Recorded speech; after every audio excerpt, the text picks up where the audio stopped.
City. I am seeing so many famous Chicago places from movies and TV. I ate at the restaurant from the Bear. I went to the museum from Ferris Bueller. And tonight after the show, I'm gonna go rob the house from Home Alone. Chicago's the best. But of course, we're here for the Democratic National Convention. And last night was so jam-packed with speakers that even music legend James Taylor got bumped for time. Yeah, but good news, we've got him on our show tonight. Yes, James Taylor will be here. But first, let's get right into our coverage of Indecision 2024.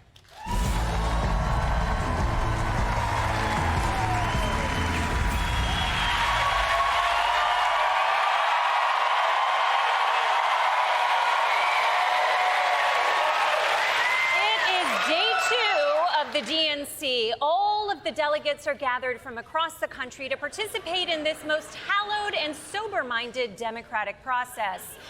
So let's go live with our own Ronny Chieng.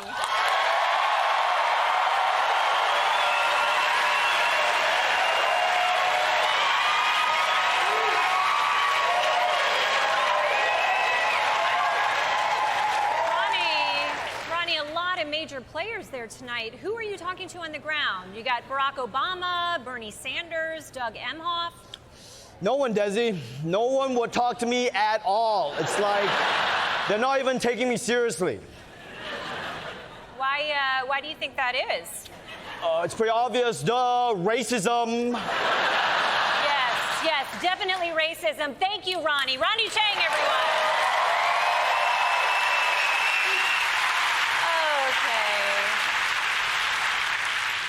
Immensely unhelpful. So let's go back to night one. Last night was all about President Joseph Retirement Biden. And everyone came forward to toast the man of the evening, including a surprise appearance from the woman who's been taking measurements in his office, Kamala Harris.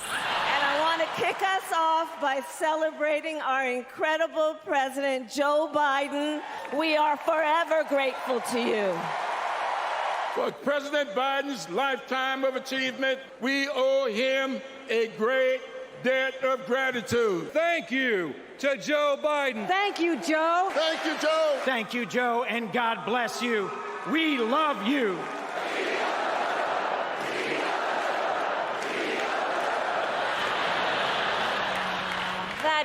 That is so nice. I mean, even Nancy Pelosi was chanting, "We love Joe," and she's the one who pushed him out of the race. It's like the iceberg waving goodbye to the Titanic.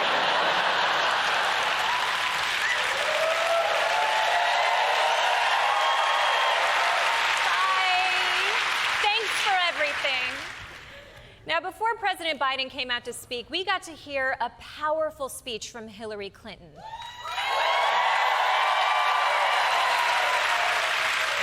Hillary Clinton, the former Secretary of State, and the reason you have a trauma response every time you hear "This Is My Fight" song. She made a case for Kamala Harris while making the case against Donald Trump. Although there was one moment where she also sort of became him.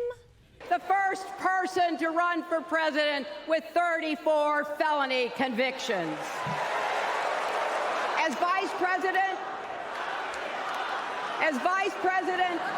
Kamala sat in the Situation Room.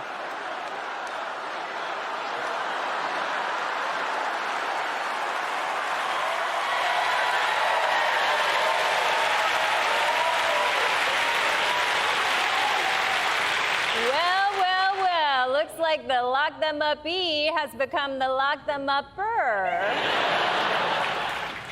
Look at that smile. That's the smile of a woman going, "I get it now. Sometimes it feels good to be bad."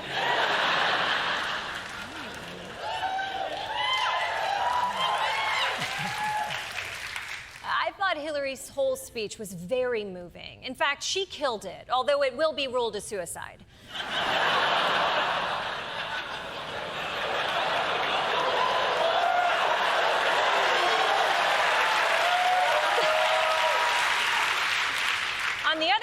over in the right-wing media world, they had a major complaint. Hillary Clinton, she's the most joyless person I think was ever walked on this earth. That speech of just like her kind of like Stalinist, negative, half screaming to the crowd. Come on. Criticizing Hillary for being joyless? Why don't you go post a Harambe meme on Vine, you 2015 piece of shit?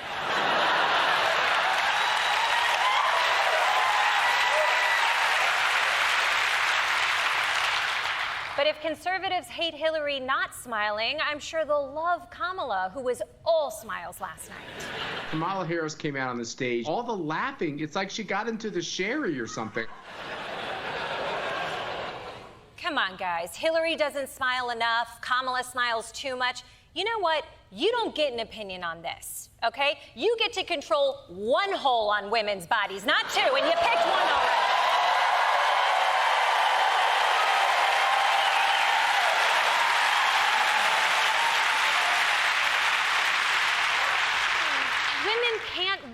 This right here is exactly why I'm going to have that plastic surgery where they remove your mouth entirely. It's just easier. It's just easier. But let's move on, because remember, this is Joe Biden's night, and it's actually starting to get a little bit late, so let's get to Joe Biden. Please welcome former Rhode Island Governor Gina Raimondo, Robert Garcia, Dick Durbin, Doris Johnson, Jesse Jackson, Tony Goldwyn, Steve Kerr, Sean Fain. In the words of the great American poet, Nellie, it's getting hot in here.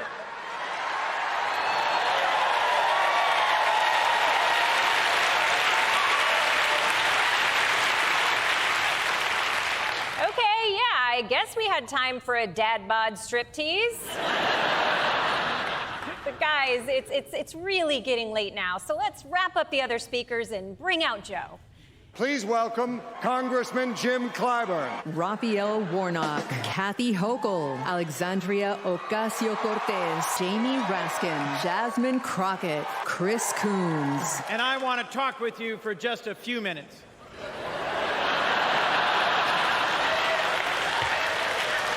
Jesus Christ. Is this still going on?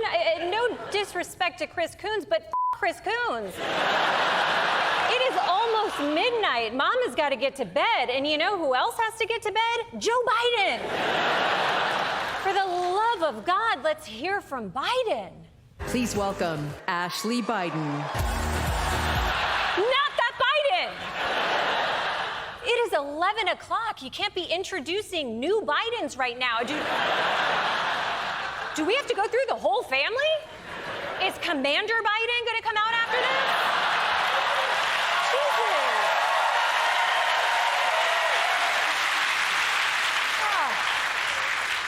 Oh. It was so late by the time Biden actually got on the stage, even the right-wing pundits were insulted.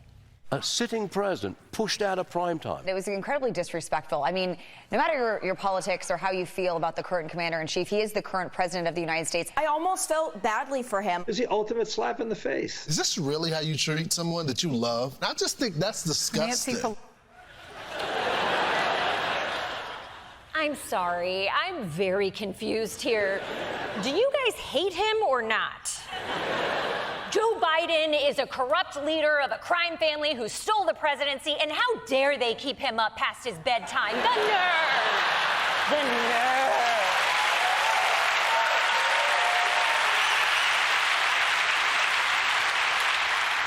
But finally, Joe Biden took the stage at 11:26 Eastern Time, which is late, although I will remind the East Coast media elites at Fox News that there are other time zones.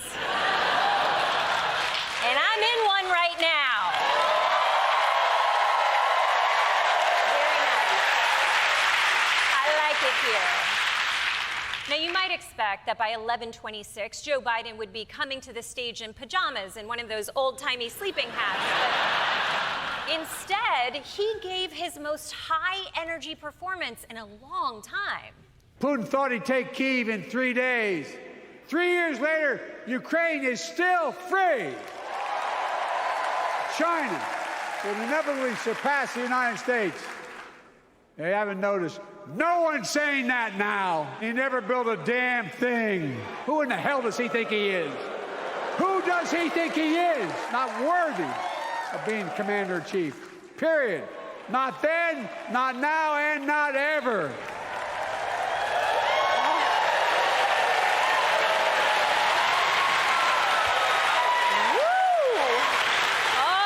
Excuse me, is it getting hot in here? Aside from bringing the energy, he also brought all the feels. I've made a lot of mistakes in my career, but I gave my best to you. For 50 years, like many of you, I've given my heart and soul to our nation. And I've been blessed a million times in return with the support of the American people. But I hope you know how grateful I am to all of you. It's been the honor of my lifetime to serve as your president. I love the job, but I love my country more.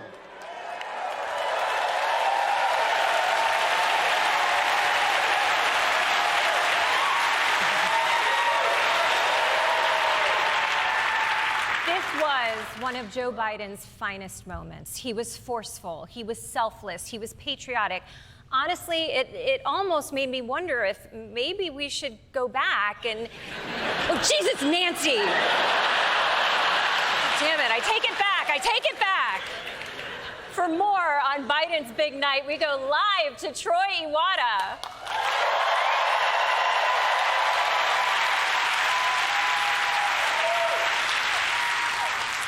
After Biden gave that great speech, do you think Democrats might have any regrets? No. Oh. I mean, no, not at all. They appreciate everything Joe Biden has done for them, but they're also happy he's gone. And that's why I'm here at the greeting card store. I'm looking for something that says, "We love you," while also saying, "Do not come back." Nancy Pelosi gave me $1,000 to buy one with just the right message. So. Wait, Nancy Pelosi gave you $1,000 to buy a card? Yeah. She doesn't know how much things cost.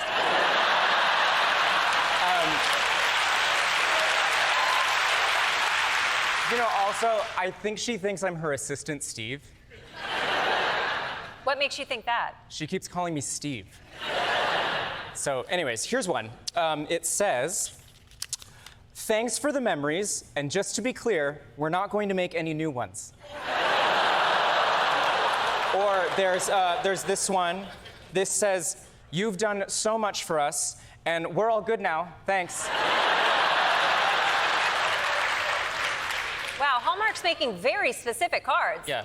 How about this one? It says, "Don't cry because it's over. Smile because it happened. But just to reiterate, it's definitely over." I don't know, Troy. That seems kind of mean. Yeah. Well, here's one. To my dear president, thank you for your years of service, but what I'm most grateful for is your statesman-like surrender of power. You will be enshrined in the history of our nation. Oh. Yeah. That one's beautiful. It sounds perfect. Yeah, but it's in Comic Sans font, so... All right, Troy, we need you back at the studio, so just pick a card, any card. Okay, all right, David Blaine, calm down. Okay, forget the cards. I'll do what I normally do, and just when I thank people, I'll just Venmo him $20. Troy, Nancy Pelosi gave you $1,000. Okay, fine. The best I can do is $25. All right, Troy Iwata, everybody.